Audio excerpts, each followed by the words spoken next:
So Michelle, we have two concepts that can be used to shift energy in the body. One is breathing and the other one is movement. Your thoughts on that? In our sedentary lifestyle that we've got, and this is all this time in front of the computer or all the time spent in a car, on a bus, sitting on a chair, watching TV, these are creating spaces where our body is locked. And when it's locked, the only information that our brain has is locked. It's locked in a fight or flight, freezing mode, which says it's in distress. And we're holding that distress. So the idea of breathing and having the diaphragm moving, the ribs expanding, the muscles that are related to the organ system for breathing are engaged. That's so important. And then the other part is how we move actually feeds the brain. So if we're not moving the shoulder seams and we're not moving the hip seams, we don't have information going back to the brain, and it only knows what it's going to need for survival. Rather than when we have that movement happening, the brain goes, the body's happy. Here's what's going on with it. I don't have to worry about it. So now I can think about these other things. I can get these processes done. I can help digestion, or I can help with the thermostats within the body. It has somewhere else it can go. But if it thinks it's in survival mode, that's the only place it's going to go, and it's going to pull things out. So just a question to that, because if we're not moving, we're building up energy, right? So if you're building up energy, fidgeting is one of the reasons that you do that, that you fidget because there's the energy buildup.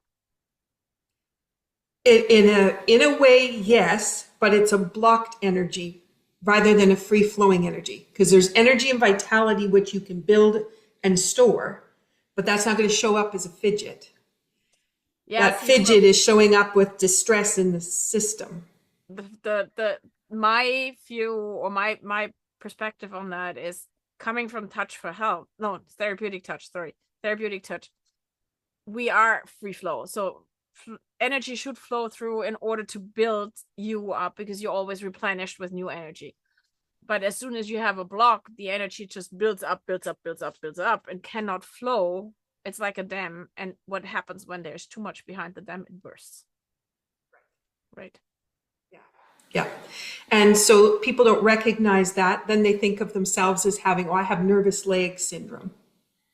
Not realizing it's a block of energy. It needs to get back into flow. Or I have sciatic nerve pain. That's, you've been sitting too long. That muscle has been so locked up that it's just wrapped itself right around that sciatic nerve and is pulling it tight. So you need to move in order to go anywhere. This one here. Yeah. Right. I'm so happy. No, I'm not. Right.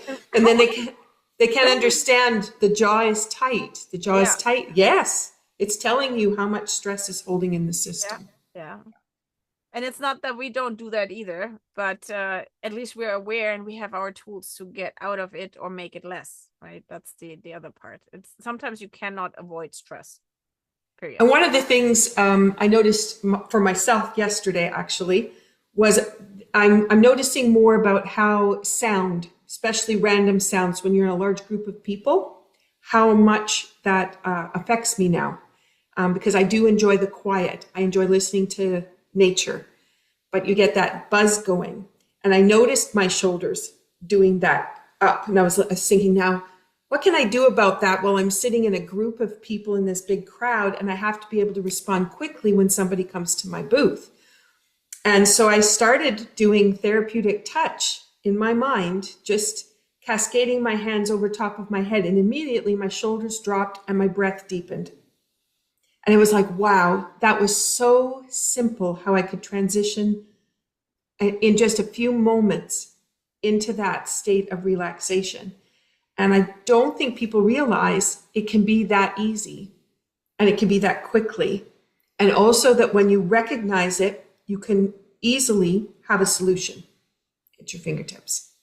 Yeah, for me, it's the breathing in, also that we learned through therapeutic touch, breathing into the middle, bringing myself back into myself, and then breathing out, directing the flow out of my feet while breathing out. Is an instant. It takes 1 or 2 breaths, and I'm right here, right? I'm present, I'm aware, and I'm not bothered by things. So movement and breath, very important.